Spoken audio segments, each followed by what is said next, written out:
Good morning all of you. Hi, I'm Yashmi Bhardwaj. Welcome back to our channel Yes Study Solution.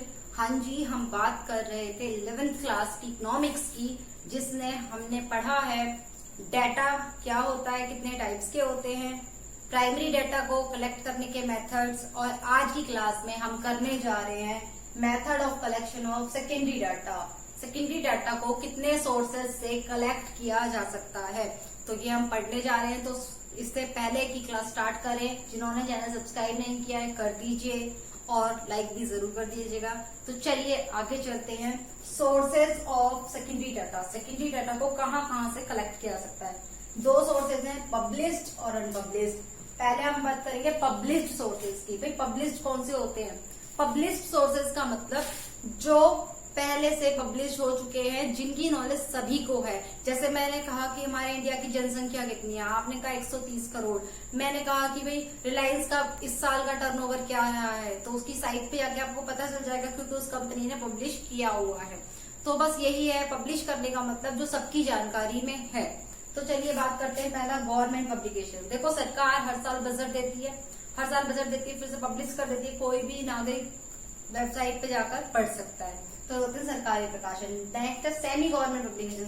Semi government publication होते हैं जो semi sector areas हैं, उनमें जो भी vacancies निकल रही है या जो भी डाटा है उस चीज को भी वो दिखाते हैं, तो वो हमारा हो जाता है अर्ध सरकारी प्रकाशन। बात करते हैं reports and committees and commission. जो संगठन होते हैं या जो कमेटी होती है, उनकी एक एनुअल रिपोर्ट बनती है। देखो हर ऑर्गेनाइजेशन को अपनी एनुअल एक रिपोर्ट देनी होती है, तो उस रिपोर्ट को जो बड़ी बड़ी कमेटीज होती हैं, जैसे क्या कहते हैं, अगर हम बात करें फाइनेंस की, तो फाइनेंस मिनिस्टर हर साल कुछ ना कुछ बजट जो है वो कहते हैं, रेल बजट जो है वो हर साल लागू होता है, तो वो चीज हम पढ़ सकते हैं कहीं पे, वो पब्लिश्ड है सारा। Next publication of trade association.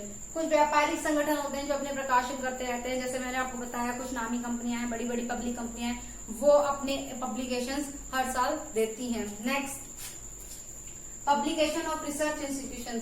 कोई नई रिसर्च होती है तो उसका पब्लिकेशन किया जाता है, उसे पब्लिश किया जाता है। नई बुक लिखी जाती है, उसका पब्लिकेशन किया जाता है। अब जैसे हम कोविड-19 की बात कर रहे हैं, तो अगर कोविड-19 की दवाई बन जाती है तो बताया जाएगा ना, इस कंट्री ने बनाई, ये किया वो किया, तो उसे पब्लिश कर दिया जाएगा कहाँ से उसका ओरिजिन हुआ। That is journals and papers. Journal and papers का मतलब आप देखते हो न्यूज़पेपर के थ्रू या कुछ आर्टिकल्स लिखे जाते हैं, उनके थ्रू इन्फॉर्मेशन को लोगों तक पहुंचाना, वो हमारे जर्नल्स हो जाते हैं। इंटरनेशनल पब्लिकेशन, इसी तरह से इंटरनेशनल पब्लिकेशंस होते हैं, जैसे IMF है, WHO है, ये ऐसी संस्थाएं हैं जो पूरे सारी कंट्रीज को डेवलप करके चलती हैं। तो वो सारी जो भी पब्लिकेशंस देती हैं, जैसे WHO ने बताया था भाई हैंड वॉश करो, ये करो, तो ये थी ना इंटरनेशनल पब्लिकेशन था, सबको पता है। तो इस तरह से सेकेंडरी सोर्सेज को हम कलेक्ट करते हैं। चलिए मिलते हैं आपसे अगली क्लास में, same time same place. Thank you, have a nice day.